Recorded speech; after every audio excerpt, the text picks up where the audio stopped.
Ever wonder why on some mornings your body just feels a bit sluggish down there? I used to struggle with that every day until I discovered a few simple food tricks that changed everything. At 68, after years of tweaking my diet and trying different remedies, I finally found a natural way to feel lighter, more comfortable, and, most importantly, more regular. Today, I'm excited to share with you the 5 everyday foods that have kept me and my friends regular, without relying on pills or harsh chemicals. As we age, our digestive system can slow down, and issues like constipation become a common challenge. I know firsthand how frustrating it can be when you just want to feel good and enjoy your day without that uncomfortable, bloated feeling. In this video, I'll walk you through 5 foods that are easy to find, simple to prepare, and work wonders for easing constipation naturally. Stick around. Each tip comes with my personal experiences and some practical advice that you can start using today.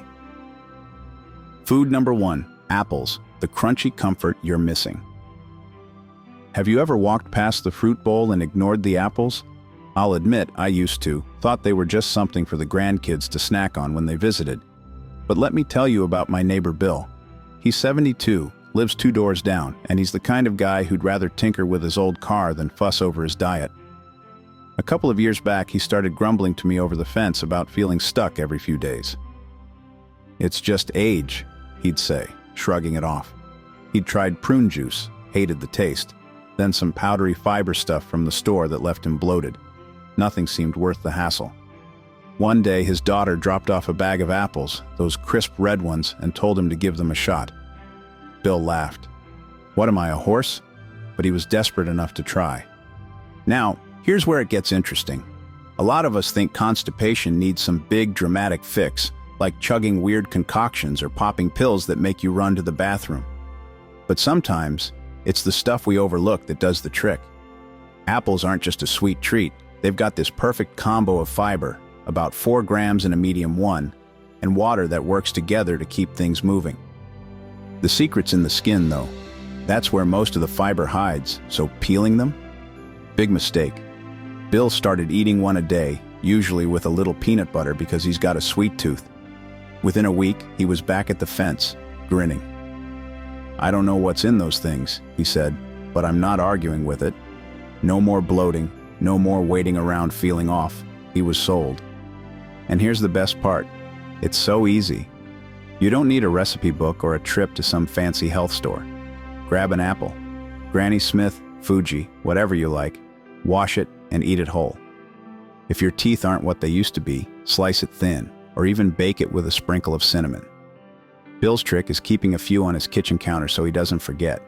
It's not about forcing down something medicinal. It's a little habit that feels good and works better than you'd expect.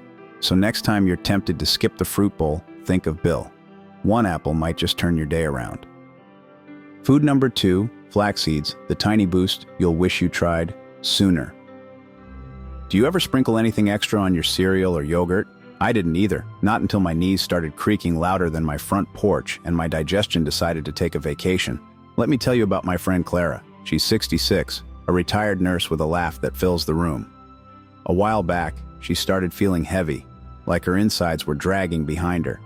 She'd always been practical, drank her water, ate her veggies, but it wasn't cutting it anymore. She'd tried those chalky fiber drinks you mix up, but they just sat in her stomach like a brick. Her son, this health nut who's always reading up on things, showed up one day with a little bag of flax seeds. Clara took one look and chuckled. "What am I, a bird feeding at the park?" But she figured she'd humor him. Here's the thing. As we get older, our gut doesn't always play nice. It's not about piling on more food. It's about finding what gives it a gentle nudge instead of a harsh shove. Flax seeds are these tiny brown specks, but don't let that fool you. They're loaded with fiber, especially the kind that soaks up water and turns into this soft, gel-like stuff in your stomach. That's what gets everything moving without making you feel like you're in a wrestling match with your insides. Clara started stirring a tablespoon into her morning oatmeal. Just let it sit for a minute so it softens up. And within a few days, she was calling me up. "I feel like my old self again," she said. "No more sluggish afternoons, no more wondering why nothing's working. You can use them anywhere. Sprinkle them on cereal, mix them into a smoothie, even toss them in soup if you're feeling creative. I keep a jar on my counter because, let's be honest, at our age, we forget things if they're not right in front of us. The trick is to drink a little extra water with them, helps them do their job. Clara's son was right. They're like a tune-up for your gut, and they don't taste like much, so you're not choking down something awful. If you've been feeling stuck and haven't tried flax seeds yet, give them a whirl. They're cheap, they're easy, and they might just surprise you. Food number 3, spinach, the leafy fix you might be skipping. Raise your hand if you've got spinach sitting in the fridge right now. I bet half of us do, and the other half are nodding anyway. My cousin Ed, he's 70, used to be the king of skipping greens. Every family dinner, he'd push the spinach aside for an extra scoop of mashed potatoes. "I'm not a rabbit," he'd grumble. But a couple of years ago, he started complaining about irregularity.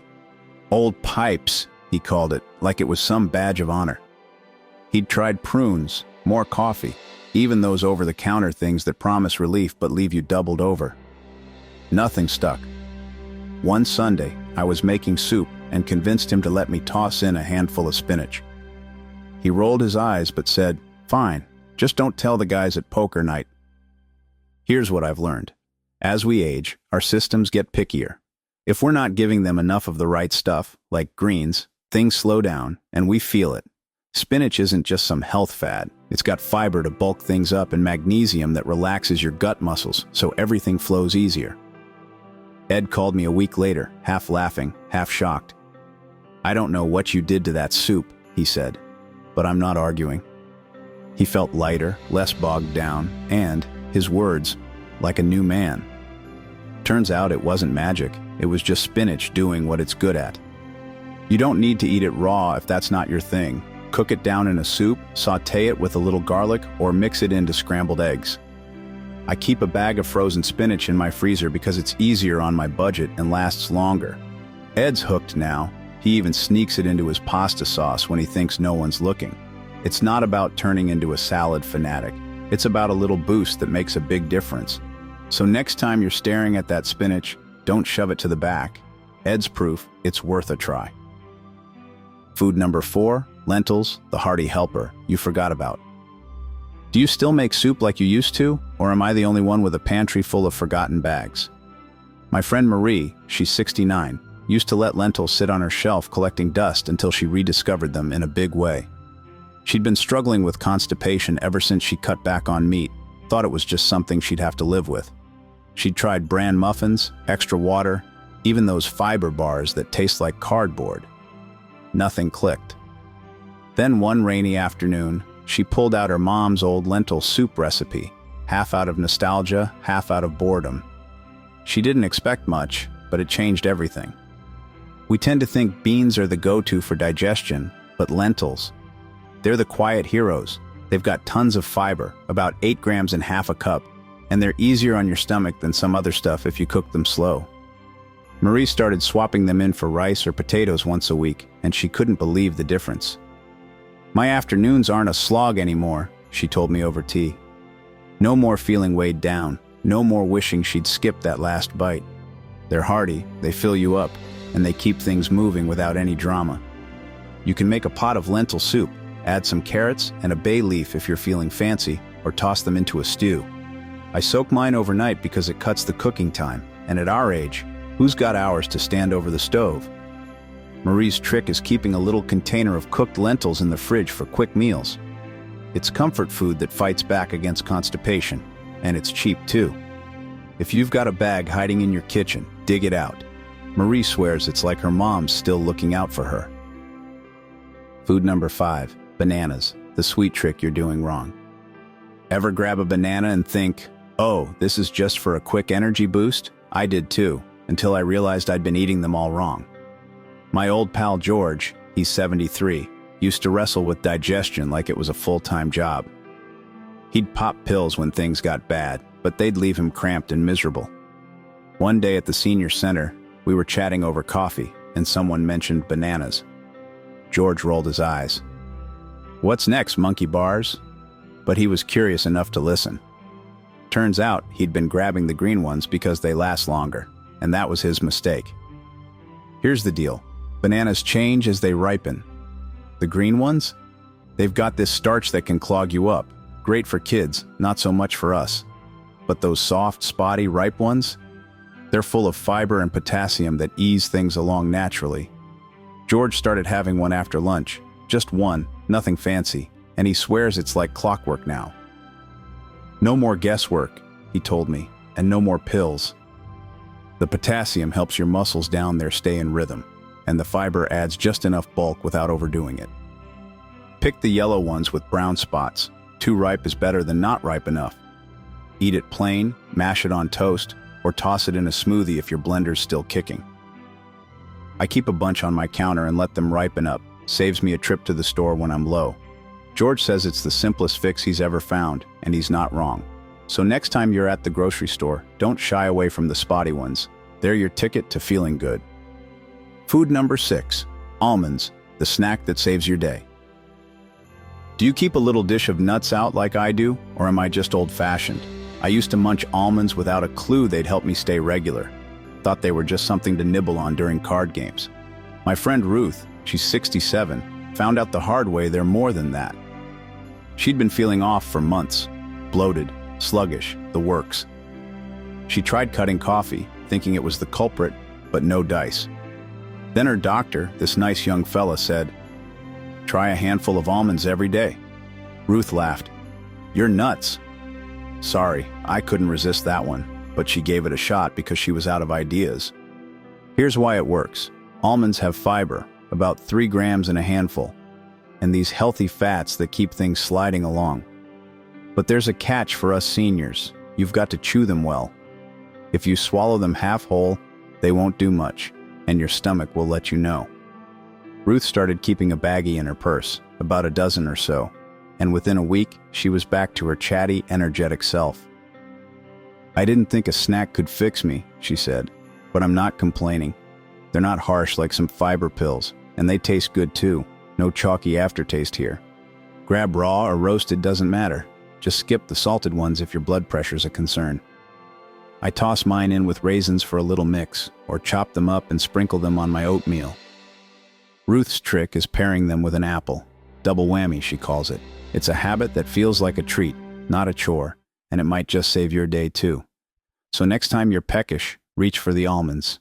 Ruth's proof, they're worth it. Food number 7, watermelon, the juicy secret for summer and beyond.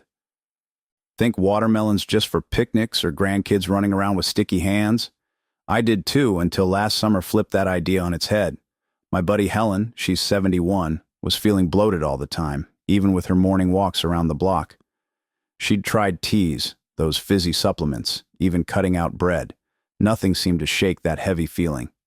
Then, at a family barbecue, she loaded up on watermelon because it was there, and she was hot. The next morning, she woke up feeling lighter than she had in months. "What's in this stuff?" she asked me, half joking. Turns out it's not just a sweet treat, it's a hydration powerhouse. Watermelon's 90% water, which is huge because half the battle with constipation is staying hydrated, especially as we age. Plus, it's got a little fiber to nudge things along.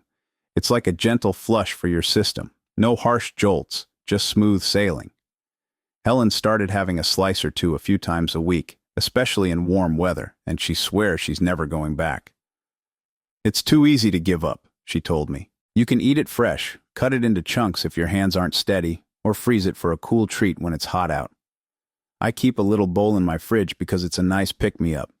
If you're not a summer person, some stores carry it year-round, or you can try the seedless kind for less mess." Helen's even got her husband hooked now, and he's pickier than she is. So don't write off watermelon as just a picnic snack. It's a juicy little secret that might make your days a whole lot better.